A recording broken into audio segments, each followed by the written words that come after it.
Elle n'a même pas levé les yeux en le disant. Je garde la maison au bord du lac après le divorce. De toute façon, elle est pratiquement à moi. Sa voix était désinvolte, comme si elle s'appropriait les restes. Mais j'ai perçu le message sous-jacent. Tu n'es rien sans moi.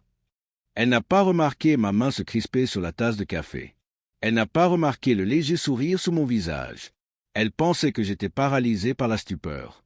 Elle ignorait que l'acte de propriété de cette maison, notre maison, avait déjà été transféré à une fiducie familiale et que cette fiducie ne désignait qu'un seul bénéficiaire, moi.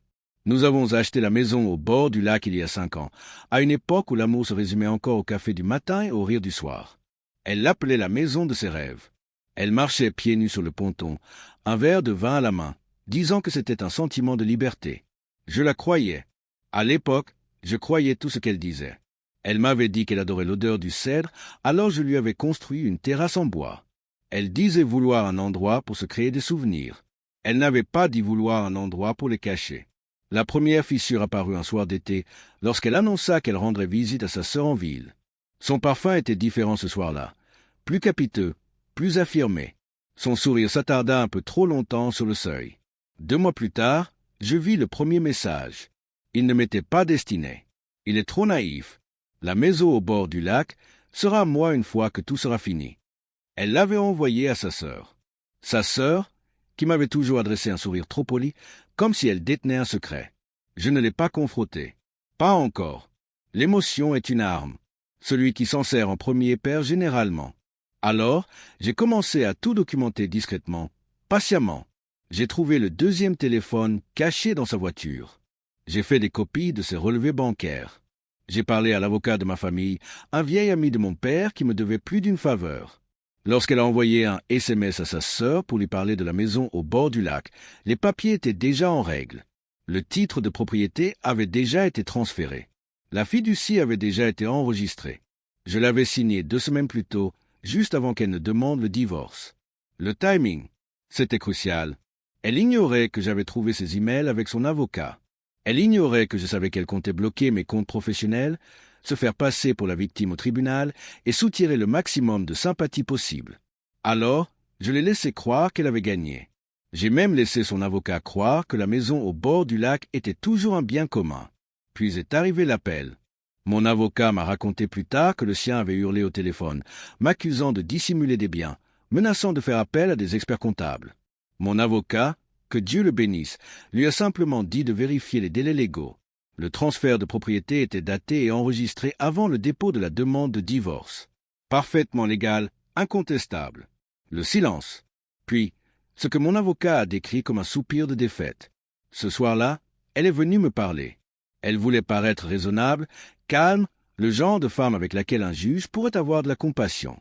Elle portait le même parfum que ce soir-là, des mois auparavant, celui qui m'avait tout révélé. Nous étions assis face à face dans le salon. Elle croisa les jambes, son bracelet de diamant scintillant à la lueur du feu. « Écoute, dit-elle, on peut s'arranger pour la maison. Je ne suis pas déraisonnable. » Je la laissai parler. Elle énuméra des conditions, des exigences, des demi-vérités présentées comme des compromis. Quand elle eut fini, je lui tendis un dossier. À l'intérieur, les documents de fiducie, l'acte de transfert notarié, le registre foncier tamponné. Son visage se décomposa. J'observai l'instant précis où elle réalisa ce qu'elle avait perdu, non seulement la maison, mais aussi l'ascendant. Elle feuilleta les pages d'une main tremblante, la voix brisée. « Tu ne peux pas faire ça. C'est un bien commun. » « C'était, dis-je doucement. Plus maintenant. » Elle me regarda comme si je lui étais inconnu. Peut-être avait-elle raison. Son avocat déposa requête sur requête, mais c'était déjà trop tard. La chronologie était trop parfaite, le dossier juridique trop impeccable. Chaque date, chaque signature, irréprochable. Au final, elle a obtenu ce qu'elle désirait le plus, l'attention du tribunal, de sa sœur, des ragots qu'elle croyait contrôler. Et moi, j'ai eu droit au silence, celui qui suit l'orage. Quand tout le superflu a disparu, il m'arrive de retourner seul à la maison au bord du lac. L'air y est différent, plus léger, plus de parfum, plus de faux-semblants. Le ponton craque sous mes pieds comme lorsqu'elle dansait pieds nus au coucher du soleil. J'entends presque son rire. Presque, il y a une paix tranquille à savoir que je n'ai pas eu à crier pour gagner. Je n'ai pas eu à démasquer ses mensonges ni à détruire sa réputation. Il m'a suffi de la laisser croire qu'elle avait une longueur d'avance pendant que je déplaçais discrètement la planche sous ses pieds. La justice ne rugit pas toujours. Parfois, elle murmure à travers des documents signés et des timbres datés. Parfois, elle vit dans une maison au bord du lac, attendant votre retour. Je me souviens des applaudissements, mais pas pour moi. C'était censé être ma soirée, mon 18e anniversaire, ma première vraie fête. Après des années passées à être l'enfant sage et obéissante qui ne demandait jamais rien, les lumières, le gâteau, les rires, tout était censé être pour moi. Mais quand je suis entré dans la salle, mon nom n'était pas sur la banderole.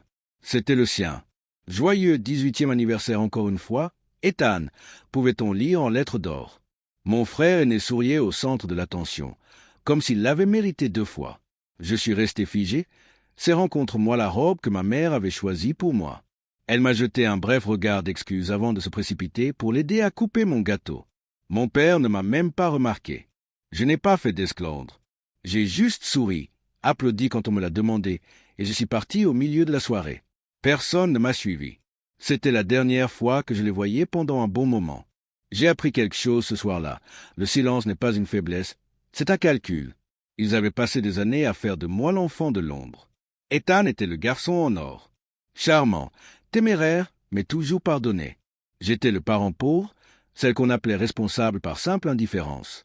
Mais ce soir-là, alors que je rentrais seul sous la pluie, mes talons à la main, le mascara coulant sous mes joues, quelque chose a changé en moi. Mes larmes n'étaient plus de la tristesse. Elles étaient un carburant. Je ne leur devais rien. J'ai tout recommencé. J'ai trouvé un travail à 2 villes de là. Je travaillais le jour, j'étudiais le soir, j'ai emménagé dans un petit appartement au mur fin comme du papier et au robinet qui fuyait. Mais il était à moi. Chaque dollar gagné, chaque nuit blanche passée à travailler, tout était à moi. Je n'ai rien publié pendant des mois. Aucune nouvelle, aucun appel, aucune trace jusqu'à ce que mon nom apparaisse aux informations locales. Une jeune entrepreneuse remporte une subvention pour sa start-up innovante. Ce n'était pas un coup de chance. J'avais construit quelque chose de concret, une plateforme qui a décollé plus vite que je ne l'aurais imaginé. Des investisseurs, la reconnaissance, la liberté. Et c'est là qu'ils m'ont remarqué. Le premier message venait de ma mère. « On est si fiers de toi, ma chérie. Ton frère nous a tout raconté. On devrait fêter ça. Peut-être une autre fête. » J'ai failli rire. Une autre fête, bien sûr. Ethan m'a alors tendu la main, plein d'une fausse chaleur et d'un ressentiment à peine dissimulé. « Salut, je suis fier de toi, ma sœur. On pourrait peut-être collaborer. L'héritage familial, tu sais, la famille. » Ce mot avait un goût de rouille. Mais j'ai répondu, « Bien sûr, rencontrons-nous. » Parce que j'avais appris autre chose. On ne détruit pas les gens en les ignorant. On les détruit en les laissant se dévoiler. Il est venu à mon bureau 1 semaine plus tard.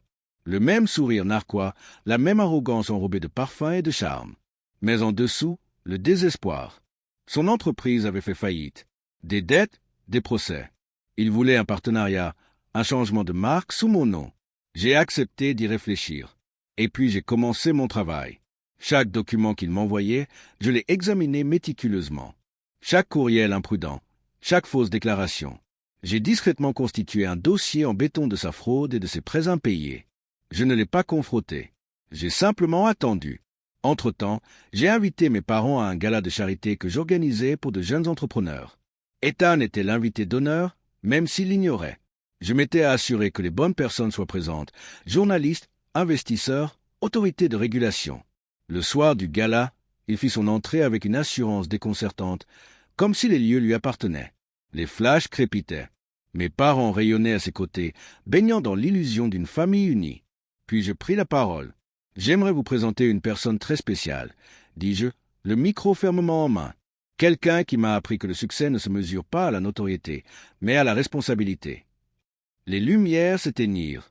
Un écran derrière moi s'illumina. Non pas pour un diaporama, mais pour des reçus, des documents, des courriels, des rapports financiers. Tous à son nom.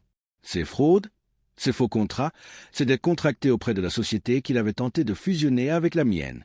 Un silence de mort s'abattit sur la salle. Les sourires de mes parents s'effacèrent les premiers. Ma mère attrapa le bras de mon père. Mon père regarda Ethan comme s'il venait de le rencontrer. Et Ethan, il devint livide. Sa voix se brisait alors qu'il tentait de se justifier, mais les murmures l'ont couvert. C'était beau, d'une certaine manière tragique, de voir le fils prodigue s'effondrer sous le poids de son arrogance. Quand ce fut fini, il est sorti en trombe. Mes parents l'ont suivi. Ils ne m'ont plus jamais rappelé. 2 mois plus tard, j'ai appris qu'ils ne se parlaient plus. Mon père reprochait à ma mère de l'avoir mal élevé. Ma mère reprochait à mon père de le favoriser excessivement. Ethan a disparu d'Internet. La famille qui m'avait autrefois ignoré était désormais déchirée. Non pas parce que j'avais crié ou que je m'étais battu, mais parce que j'avais laissé la vérité parler plus fort que je ne l'aurais jamais fait. Je n'ai pas fêté cette victoire. Pas en public, en tout cas. Je suis simplement rentré chez moi. Je me suis versé un verre de vin et je me suis tenu près de la fenêtre de mon appartement, celui-là même que j'avais eu tant de mal à payer. Les lumières de la ville clignotaient, calmes et régulières. J'ai repensé à la nuit où il m'avait volé mon anniversaire, à la façon dont je m'étais éloigné sans que personne ne s'en aperçoive. Il ne l'avait pas compris à ce moment-là. C'est à cet instant précis que j'ai cessé de leur appartenir. Et ce soir, baigné dans la lumière de tout ce que j'ai construit sans eux, j'ai enfin souri. Car parfois, la meilleure vengeance n'est pas de détruire ce qu'ils possèdent, mais de leur montrer avec quelle facilité on a pu survivre sans.